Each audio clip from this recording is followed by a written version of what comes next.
that good? Alright guys, what's up? Welcome back to the channel. For today's video, we're going to be doing a tutorial on how to do a 360. We're going to go over a few stuff that people don't always mention, and I'm going to give you guys some slow-mo clips so you can watch back. But the very first step we need to do is talk about what direction your feet are. So, your right foot forward, you want to spin with your foot on the outside of the 360, or any directional spin you do. And if you're left foot forward, same thing, you want your spin to be on the outside. We call it regular stance. The reason why we call it regular stance, or the reason why it's preferred to do it that way, is because if you were to do it the other way, with your back foot on the outside of the spin, that's goofy footed, and what ends up happening usually is it's a lot harder to be stable, and down the line if you start doing bigger tricks or different combinations, usually balancing and doing tricks, it makes the job a lot harder to do. But anyway, so for the very first important step on how to do this is you want to focus on being level. Now this is something that goes over a lot of people's heads. Now this goes over a lot of people's heads for whatever reason, I don't know why, but for some reason people come off the ramp and they like to drop their shoulder, or they like to lean their hips, and they focus too much on like riding off the ramp and letting the ramp take them, and they end up leaning and then end up being very back heavy, and end up being top heavy or to the side. That's not good for how to 360. So when you come to doing any spin tricks, doesn't matter what it is, 180, 540, regardless of what the trick is, you always want your body to be level. So center of mass in your body is usually where your belly button is, or the center of your stomach. So you want your stomach to be directly center. So imagine you're drawing a line from the ground through your stomach, through your belly button, through your nose, over your head. Just imagine an imaginary line, and that's the center of your axis. And if your axis is tipped, you'll end up being tipped when you go off the spin. So I'm going to insert a clip of me doing 360 in slow motion, and I want you to pay very close attention on how my hips are in this video, and I want you to pay very close attention on the one when I fail, and you can see the difference between how I'm leaning to the side.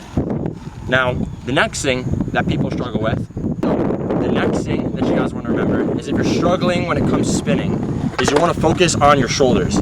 So your shoulders are how you get most of the torque in 360. So when you come off the ramp, you want to twist your shoulders because your shoulders are the torque to the spin.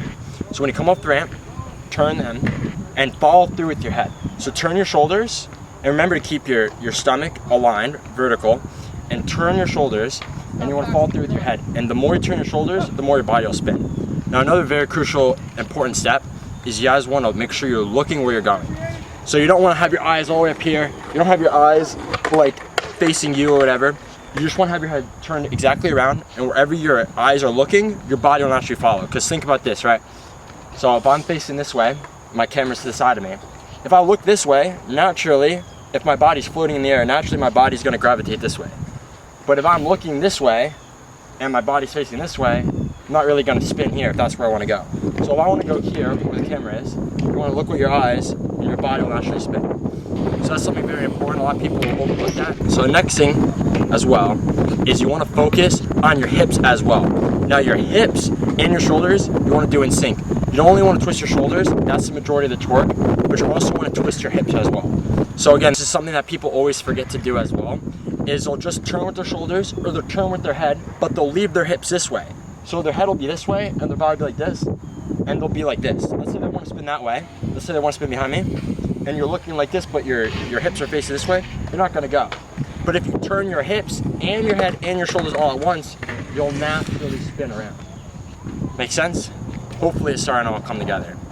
So throughout this explanation, I've been overlaying clips in slow motion. I hope that you guys are able to piece together what I'm doing with the visuals and with what I'm saying, and able to put two and two together, and hopefully after watching all these clips, you'll be able to have a better 360.